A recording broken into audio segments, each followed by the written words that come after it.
always say this: you never know a player till they're on your team, and there's been no sample size. But I was surprised how thick and built Vonleh is. He like I didn't remember him being built like that when he played. I thought he was like a skinnier dude. Nah, man, he's on the Knicks. He's always been like a bit of a bruiser. Not, You know, I he's been would. I so mean, I'm not bad. gonna. He's not Rasheed, Wallace in his prime, but he's always been kind of just the like that's why I've always suggested getting him. He was always my like, okay, we're not gonna get Aaron Gordon. Okay, we're not gonna get Christian Wood. Okay, we're not gonna get Vonleh. It was just like he was at the Right. bottom of the list. No, it was actually it went at the bottom of my list went Randall, then Vonleh. So, like, you know what I'm saying? So I'll take it. Yeah, you gotta wonder like why Pell first? Maybe Vonleh was talking to other teams and had some other options possibly. Mm. But like, what about Pell made them be like, you know what? Let's get this guy first because he's trash. Yeah, he doesn't know how to play basketball yet. Yeah, He's and then he won't he's be on all the fast team. twitch muscle. He won't be on the team past the buyout market. I don't think so. It don't look good for him. It doesn't. I think It doesn't look good for him Chioza, at all. Chioza will be gone Yeah, at some point. Chioza is like Sean Marks is very irresponsible with roster spots. He has this way of just like he'll give guys a shot that have no shot. There's Right. no way you could ever like get through a season with a Chioza. Like I get it. Last year in the bubble, all right. You don't have you don't have time to go get anyone, but I promise you, there's kids in the G League, and I've been watching. This is kid in the G League, man. Have you heard of him, Kaminga? Somebody was tweeting about him the other day. Maybe it was you. Oh my God, he's insane. I don't think I tweeted about him yet, but I caught a game with him. But the new twist on the G League is some of these guys are only on teams to get drafted next year. But if you get a chance, man, take a look at this kid, man. Like he's on the Ignite. What position? He's like a combo guard. It's a bigger combo guard. Jonathan Kaminga. He's wow, man. Like that kid just opened my eyes. And I have to. I usually have someone that I like on the G League team. It's like Sean Marks just said, "Fuck the G League team." You know what I'm saying? Like he doesn't care.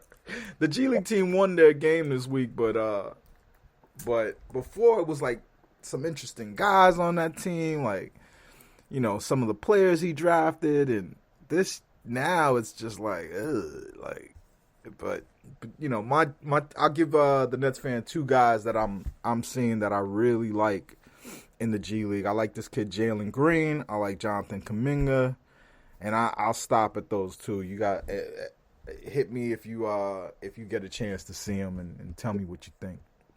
But going Who on, starts? say again. They start DeAndre out. Who's out? DeAndre's out tonight. Really? What's wrong with him? Got family personal matters or some shit. Ah. AKA he gave a lot of effort the other night. He probably needs a month off. That's another irresponsible one. Like I don't see how anybody thought like DeAndre Jordan getting older is just gonna stay on that level where you can depend on him. I'd put him in like a bag of rice and just hold on until the playoffs, man, because they don't have him for the playoffs. The Nets can't lose anybody.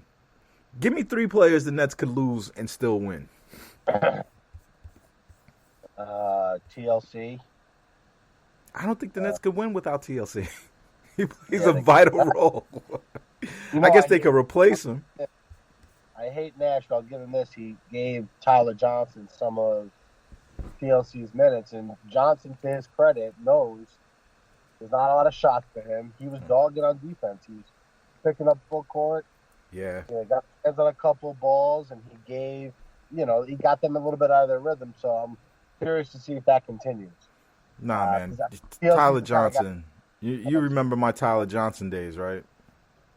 Yeah, yeah. Well, look, you can't trust TLC in a playoff game. He just has no composure. No. He's Rodion's Kurucs-esque. Can't play him in a playoff. He's better than Rodion's. He is, but he's got the same thing. Like when he gets the ball in a fast break, I know it's ending in a disaster. Oh yeah. Rodion's finishes fast breaks though. To his credit. To his credit, but it's just another one of these 6'4" combo guards that play small forward for the Nets.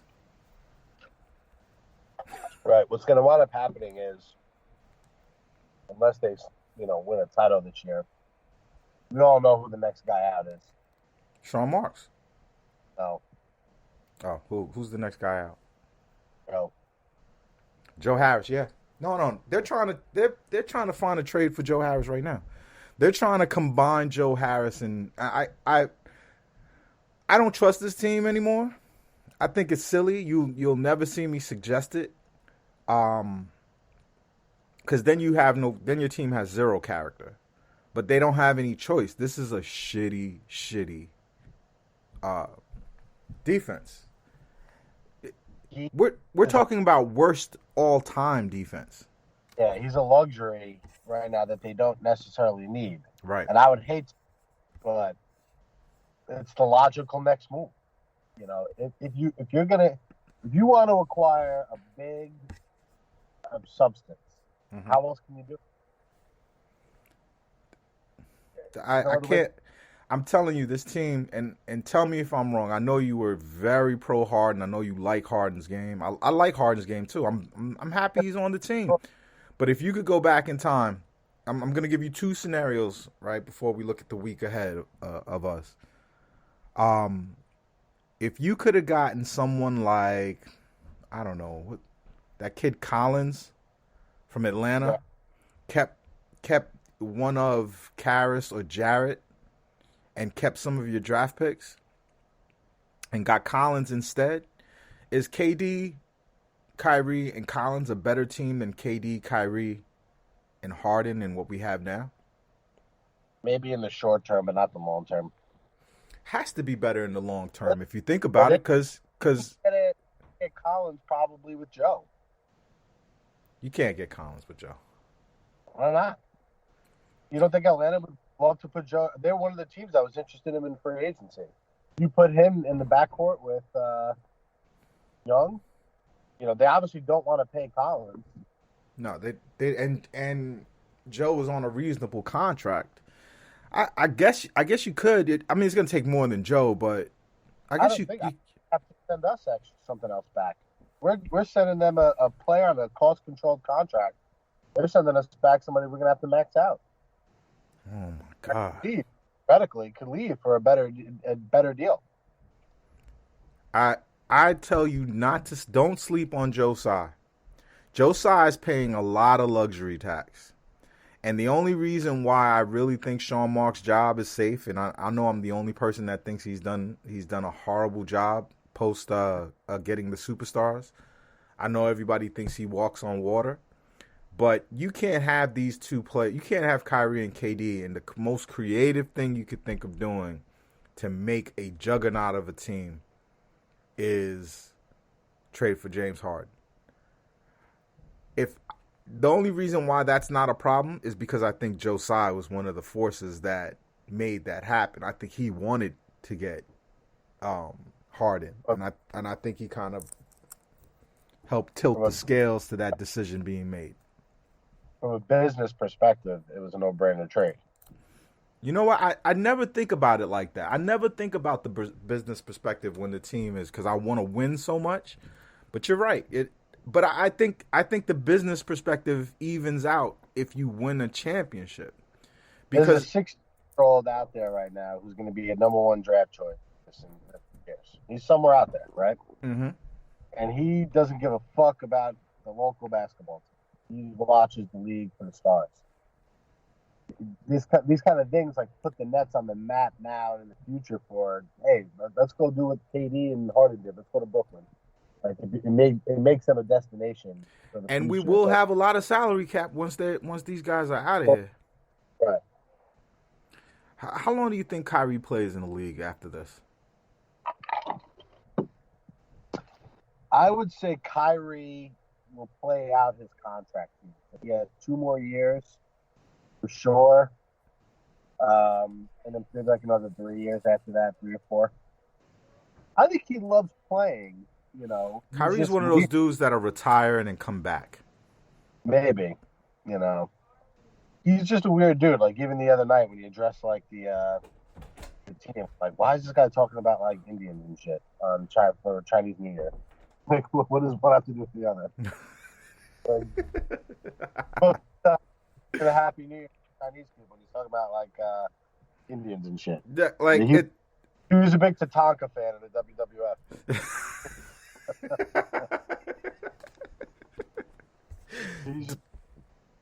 Dude, I don't understand this cat Kyrie, man.